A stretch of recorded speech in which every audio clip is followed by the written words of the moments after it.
If you were to ask people to name their biggest fears, you'd likely get a list that included spiders, snakes, sad clowns, and surprise, surprise, public speaking. That's right. Put a microphone in front of most people, and you're likely to get a blah, blah, blah, than anything sounding remotely coherent. And why is that? What makes people who react relatively intelligently in other areas of their lives turn into blathering idiots when it comes to speaking in front of a group? That's what we're going to discuss with Communications Coach Brenden Kumarasamy. Brenden is the creator of the YouTube channel Master Talk, and his goal is to make everyone world-class communicators. Welcome to the Dream Power Show, Brenden. The honor and pleasure is absolutely mine, Debbie. Really appreciate it. Well, Brenden, why do most people hate the idea of public speaking? You know, when I got asked that question a few years ago, I didn't have a good answer. Somebody said, where does the fear of communication come from, Brenden? I looked at him and I said, I don't know, San Diego, London. But over time, thankfully, I have a better answer for you, Debbie. It's the education system. The reason why most of us are fearful is because all of the memories that we have around communication are negative. Think about it. High school, elementary school, all of those presentations, Debbie, have three things in common. Number one, they're all mandatory. We don't wake up and say, hey, Debbie, you want to get breakfast and present all day? Nobody says that. So that's problem number one. Problem number two is all of them are different. So it's never, Debbie, Brenden, what are you two passionate about? Dreaming, goal setting. Yeah, you got to give presentations on Shakespearean poetry. So that's not going to help motivation. And then number three, all of those presentations, Debbie, are tied to a punishment. So if you don't do a great job, you lose 20% of your grade. So what's the punchline? We grew up believing that communication is a chore and nobody wants to get better at doing the dishes. I never really thought of it that way, but it does makes a lot of sense when you say it that way. So what should educators do differently? Great question, Debbie. What should educators do differently? So I actually spend 5% of my time coaching kids, and that's to actually answer that question more effectively. And what I've come up with is a few strategies that will work really well for both parents and educators. So let's start with parents, because that's the easy thing that people can do with their kids. The biggest piece of advice I have is whenever your kid or your child comes up to you and asks for something, whether it's something small like a candy bar or a big ass like a dog that you have to take care of because the kid probably won't, ask them to create a presentation defending why they want the thing. So two things will happen. 90% of the time, they'll just not ask for the thing again and give up on it, which saves you money. So there you go. You just made some money from listening to this show. And the other piece is they'll actually create the presentation. You'd be surprised. I had a few of these students do that. So that's one piece for parents, easy tidbit. For educators, what I'll say is the focus, because I think it's hard to implement in the system, but you can do this outside of the system, which is simply have them present a topic that they get to choose, which creates ownership. That's number one. Second is only make them do one presentation. I think it's crazy that in the education system, we force our 12, 14, 16-year-old kids to do like 8 presentations at the same time in history and French, and the list goes on. And the third piece, which is counterintuitive, is give the feedback last. Have the kids give feedback to each other first, even if they're not coaches, because it creates ownership with each other and they get excited to knock out the goal.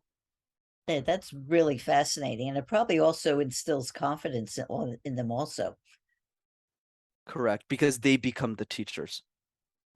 And then they become master communicators, and then we don't need people like you at all anymore, right? That's the goal, really. My hope, anyways. But unfortunately for us, fortunately for you, most adults are having problems when it comes to communicating. And this is especially true for a lot of people who listen to the show who are entrepreneurs, who have to sell themselves and get out there. And one of the ways that I know when I first started my own business, I was taught to do this was to create an elevator speech. Is this something that you coach people on? So here's my perspective on this, Debbie. I think an elevator speech does make sense, but what I do think makes more sense is the sales pitch. So in the sense of not really the what do you do, I think it's more important to talk about who you are, what you're passionate about, and why you're passionate about that thing. But then the other piece is the sales presentation, which is mostly to your prospect. So I'd encourage people to start thinking about who is their ICP, their ideal client profile, and then create a presentation for that specific person versus just a generalized presentation for everybody. Okay, well, I want to get back to this, to the actual subject of the elevator speech, because I'm talking about in terms of when you're in a, let's say, a networking group and you've got 30 seconds to sell yourself. That's what I'm talking about here. I got you. That makes sense. Thanks for that clarification, Debbie. So in that case, what I would say is yes, absolutely. And my advice for that 30 seconds is one, write it out. Write it out in full because you don't have a lot of time. And for me, especially with those types of presentations or like a TED Talk where the time is very limited, you can't go over a certain amount of minutes. I consider each second like a drop of water. A drop of water that you haven't had in a week. So if you're really thirsty and you haven't had water in a week, even if there was like tiny droplets left in the glass, you'd probably use your tongue to just take all those droplets out. And I want us to have that same level of obsessiveness of detail with the elevator pitch. And usually for me, the ideal pitch at a networking event involves those three questions: who you are, what you're passionate about, and why you're passionate about that. And I'm happy to show what my elevator pitch, if that will help the audience. Sure. I love examples, and I think that's a perfect way to Sure. do it. Sure. So for me, mine sounds something like this, and it's not perfect, right? It's a messy journey. It's simply this: Hi everyone, my name is Brenden Kumarasamy. I'm the founder of Master Talk, a YouTube channel that I started to help the world master the art of communication, public speaking, and I also have a coaching practice for ambitious executives and leaders. But more importantly, I think the next Elon Musk is a 7-year-old girl who can't afford me, so my duty is to help her. That's it. Okay, well, let's get into that. Why is that an effective speech? I think for me, Debbie, and every coach will have their own opinions, but for me, it's always about the person, not the product. Because at the end of the day, if you like the person, not you in particular, but people in general, if we like the person, we'll generally be open to anything that they're selling. And that's what we see with influencer marketing. Like, it doesn't matter what Dwayne Johnson is selling. He could be selling paper towels. We're gonna say, yes, I mean, we trust his brand and who he is. So the focus for me in an elevator pitch is never to talk about what I do most of the time. It's really important to talk about why I do it and why it's important to me so people feel an attraction towards me. And then we can have the longer, nuanced conversation after. Okay, and you mentioned a word I think is important also, which is trust. If you can create that trust, that really goes a long way to getting people to like you and then want to partner with you. Absolutely. It's the most important currency in our life, whether it's in business, relationships, health. If we trust somebody, we'll do anything for them. Okay, when it comes to public speaking in general, though, what do most people get wrong? Absolutely, Debbie. I would say what most people get wrong when it comes to communication, and it's a bit counterintuitive and it lies really well in the context of your show, is they don't dream about it. You know, we dream about the expensive things we want to buy, the vacations we want to go on. When was the last time we dreamed about a world in which we're a great communicator in it? And that's why the question I always pose is a simple one. And it's this: how would your life change if you were an exceptional communicator? So much of communication is tied to negativity, stress, and anxiety. So when we go to that skill with that energy, we see it like a chore, like we were learned and conditioned to think of it. But if we focus on more of, wait a second, if I got better at communication, maybe my wife wouldn't yell at me as much, or opposite, right? Or maybe my husband wouldn't yell at me as much. Or I could order food at a restaurant and really make that waiter feel like they're having a great day because I'm sure they got a lot of terrible customers that night. Or making new friends when we travel. Communication is about leading a more fulfilling life. And once we understand that, we'll get more excited about it. And does it matter in terms of whether you're becoming a better communicator in your personal life or to do it for your business? For me personally, I think communication is equally important across all fields because personal is business. right? And what I mean by that is the people that you're doing business with, ideally, if you want to lead a fulfilling life, you like them. You like hanging out with them, you like spending time with them. And the way that you manage your family is also the way that you manage your relationships in business in some extent. And I'll tell you what I mean here. If you're able to set healthy boundaries with your family, you'll do that with your clients too. You'll do it with the people around you. If you're patient with your family, you'll be more patient when some clients go cuckoo on you or something crazy happens at work. So that mental state will be the same. So the way that I teach it, it's more of what are you the most excited about? And for everyone, it's different. Debbie, for some, it's, hey, I want to grow my business. For somebody else, it's, I want to get my next job promotion. But a third one could easily as be, I want to be a better mother for my children. And then we focus on that outcome and then we coach them to achieve that.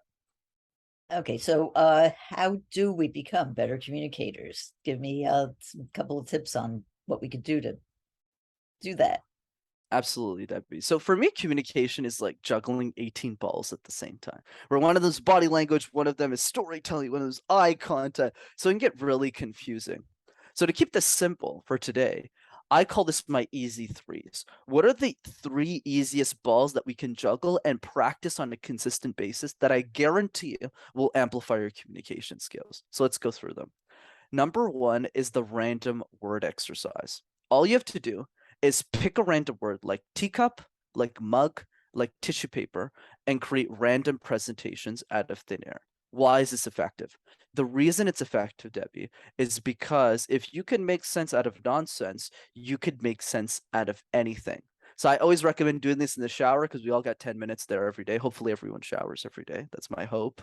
And the other piece is when you're in a car, if you, for those of you who have kids who are listening to this or young nieces and nephews, you could do that with them as well. And you'll find out really quickly that the kids are a lot better at it than we are. So that's exercise number one of three.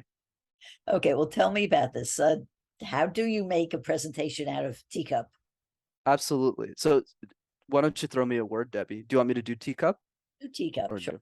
no? Okay, absolutely. So for those of you listening to this podcast, Debbie did not give me the word teacup prior to this conversation. So I'm literally inventing on the fly. So here I go. It's a beautiful, beautiful Monday morning. And I start my day always, and you might think with meditation, Brenden, by writing down what I'm grateful for, by talking about my affirmations. Unfortunately, I'm not as perfect as many of you listening to the show. I actually start my day with a cup of tea. Not necessarily a teacup, because I'm not that fancy, but usually a cup of tea. Why? Because it soothes the mind. It allows me to go about my day with calmness and peace. And it also reminds me to smell the roses. And I don't mean the roses in my garden because I don't have any roses in my garden, Debbie, but really the simplicity that life has to offer. So many of us are focused on the expensive things, like the Rolex watches, the expensive cars, but we don't focus on what brings us an equal amount of joy, which is just a cup of tea or a teacup if you're a bit fancier. So enjoy the little things in life is my point.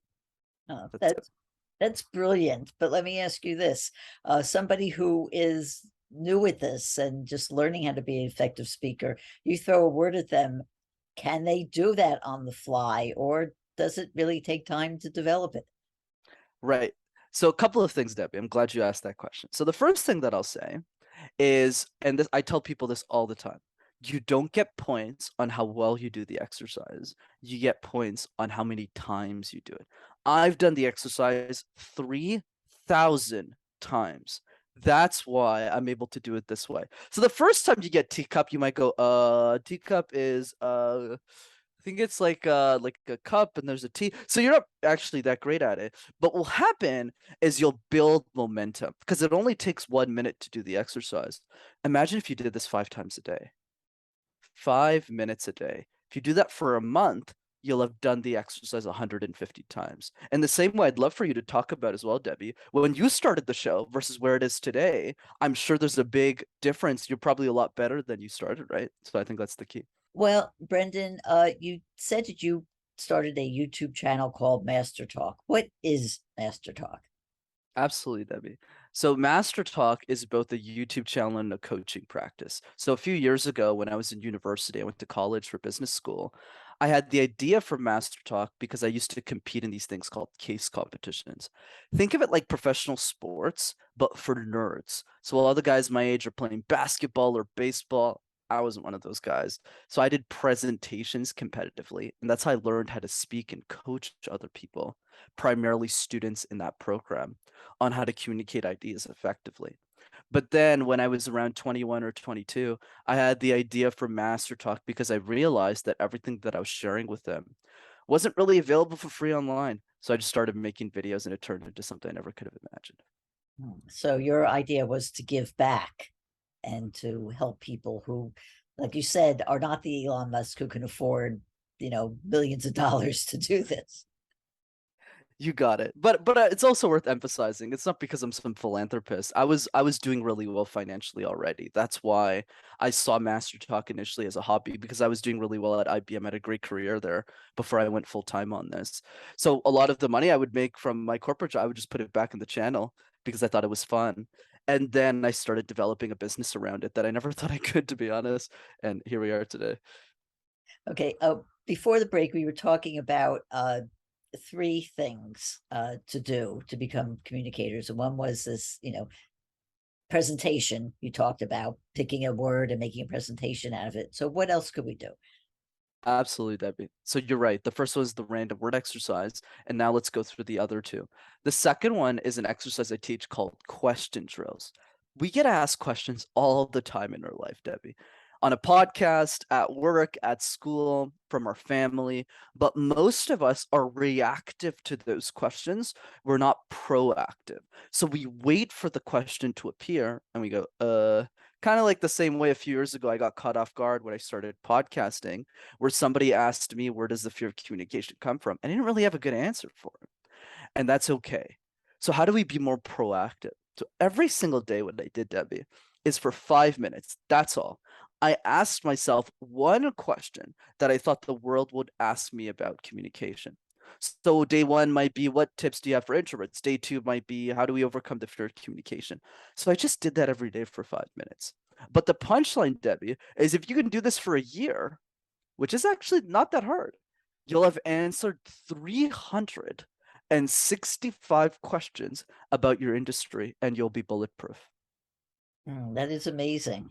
It's something that I probably wouldn't have thought about. And I think maybe I'll start doing that myself. Well, you're pretty good, so you probably don't have to do this, but for somebody listening getting started, definitely. Oh, there's always room for improvement, believe me. Yeah. So what's the third tip you talked about? Absolutely, Debbie. So the third tip is so simple that nobody does it. And it's simply this: make a list of 5 to 10 people in your life that you really care about and ask yourself a simple question. Could be your mom, your brother, your kids, clients that you adore. And the question is, when was the last time that we sent these people that pour into us a 20-second, not a 20-minute, not a 20-hour, but a 20-second video message?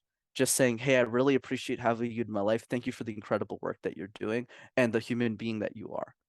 And what I love about video messages is A, it makes people's day, and B, it helps us communicate effectively and consistently on a day-to-day basis. I do this all the time. I probably send like 5 to 10 video messages a week at the very minimum, and it really makes people's life. Again, another good tip. And it's so easy. You just stick a camera in front of you and hit record and boom, there it is. That's it. One of the things that I was taught when I was first, interested in speaking in front of groups and doing some public speaking was imagine your audience naked. And you think that's not such a good idea. So tell me about that. Absolutely, Debbie. I mean, that's actually the one of the reasons I actually owe my career to that piece of feedback because I heard it and I said, this makes absolutely no sense. I was a little bit angrier back then, a little bit calmed down now. But yeah, absolutely. I mean, let's break that logic right now. What if they're attractive? Then what? Like, do you just stare at them for like and you'll just get arrested, right? So the point is, yes, don't do that. So when you are for the first time, particularly called on to do a speech in front of an audience, how do you get rid of that fear? And the answer to that question, Debbie, is you don't. The fear will always be there. It'll just be at a different level. So, for example, when I started guesting on podcasts, I had a massive fear. Because remember, I was 22, 23 years old at the time. I'm a little bit more mature now, but back then I was like, oh my God, why somebody has me on a podcast? I was like, what am I supposed to do? I was literally using a phone back then. I didn't even know you're supposed to have a headset. And then it doesn't cause me any anxiety. But if me and you are having lunch, Debbie, and somebody calls me and it's Elon Musk today, and he says, "Hey, Brenden, I like your YouTube channel, man. Can you coach me tomorrow? I'll pay you $1 million." Would I pee my pants? Yeah, absolutely. So I don't want us to try and remove the fear. I think that's a bad expectation to have. I think the better outcome, the better solution is think of it like a relationship that we're managing, like a boxing match. So one side of the ring will be the fear, the anxiety, the stress we might feel. And the other side of that boxing ring, Debbie, is the message. Why is it important for us to share this idea with the world? And the goal is never to remove the fear, but rather make sure that when that bell rings and your message and your fear meet in the middle of that boxing match, that your message wins the match, that your message gets the knockout punch. I had every excuse not to start Mass Talk. I was a 22-year-old kid in my mother's basement who has a crooked left arm, who spoke his whole life in a second language, French, and has a bachelor's degree in a field that has nothing to do with communication, which is accounting. Who in the world was I to think I could do this? So why did I? I did it for the 15-year-old girl who couldn't afford me. Mhm. And getting back to speaking, again, it goes back to the preparation. If you've got your idea set, you know what you're going to say, that helps alleviate that fear, because you said, you can concentrate on the message and not on the fear and get it out that way. Is being an effective public speaker just about your voice and your message, or is your appearance count too? Interesting question. I definitely think voice and message for sure matters. In terms of appearance, it'll depend on what. So what do I mean here? I would say it depends on the context of the environment you're in and the appearance of that environment. Example, let's say you're at a suit and tie event, really fancy gala, and you're giving a speech and you got a hoodie on. The context doesn't match, or the appearance doesn't match the context of the environment you're presenting in. Whereas in other situations, the context will align. So if you're at a startup event and you're talking to tech CEOs, but they're all wearing hoodies and you got one on too, then it's totally fine. So the appearance will always be dictated in the environment you're in. So I know podcasts are a lot more casual, so I don't need to put a suit on. Whereas on my YouTube videos, I like putting a suit on. So it's always about the context of the environment, I would say. Gotcha. Can I pick your brain for a second? Please. I have a bad habit of saying a lot when I speak. You have any tips on how to stop doing this? So let me start with this. You're awfully humble, Debbie, because I didn't really hear that many ums personally when we were having this conversation. So I love that you asked that for the benefit of the audience. I would say let's begin by understanding where they come from and why we say them. So the reason is actually really simple if you think about this, Debbie. The reason we say filler words is because we forget what we want to say next. So let's say you ask me a question, and I used to do this all the time. You'd say, "Okay, Brenden, what's your advice to overcome the fear?" And I would look at you and go, yeah, so there. So I'm using the ums and ahs to buy time. That's why most of us say filler words. So now the next question becomes, what do exceptional communicators do differently? Because they're not smarter than us. They can't just think on their feet as quickly sometimes, anyways. They have to spend time pausing and thinking about this, which is the point, is that they replace the ums and ahs with pausing. So instead of going, great question, Debbie, they just do this. Right, Debbie, absolutely. And then they answer the question. So how do you practice this? Not easy, like my easy threes, but the way that you do this is you practice an exercise I teach called the endless gaze. Take somebody that you love and stare at them for 3 minutes. And let's see if you can do it. Because if you can do 3 minutes, you can do 3 seconds on a stage. Okay, it's something I will try out. You may not hear it, but there are ums here. I have to admit that. Full disclosure. Uh, do you have a final thought you'd like to leave for our audience? Absolutely, Debbie. Thank you so much for having me on. This is a great episode. I'll end with a question in the context of your show. And I got this from a guy named Devon Bandison, and I thought it was really effective. He said it more as a statement, but I'll say it more as a question.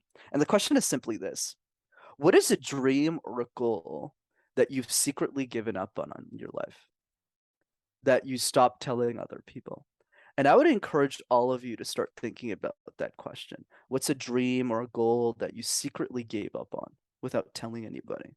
Because if you really spend a few minutes thinking about that question, you'll start to see visions of what's possible for your life that you didn't see before. I never thought I would, if you had told me at 19 that I was going to get my dream job and then quit my dream job, cut my salary by 70% to pursue master, I would have thought you had a mental illness. But because I always asked myself that question in different forms in my life, I always prioritized my purpose versus anything else. And I encourage all of us to do the same. Okay, and finally, how can people find out more about you and your work? Absolutely, Debbie. So two ways to keep in touch. The first one is the YouTube channel. Just go to Master Talk in one word. You'll have access to hundreds of free videos. And the second one is I do a free workshop on effective communication over Zoom every 3 weeks. It's live, it's interactive, it's not some boring webinar, and I facilitate the call. So if you want to join it, it's rockstarcommunicator.com. Hey, we've been speaking with Communications Coach Brenden Kumarasamy. We hope you've enjoyed today's program. If so, please hit that subscribe button so you don't miss out on any future episodes. Until next time, this is Debbie Spector Weissman saying, sweet dreams, everybody.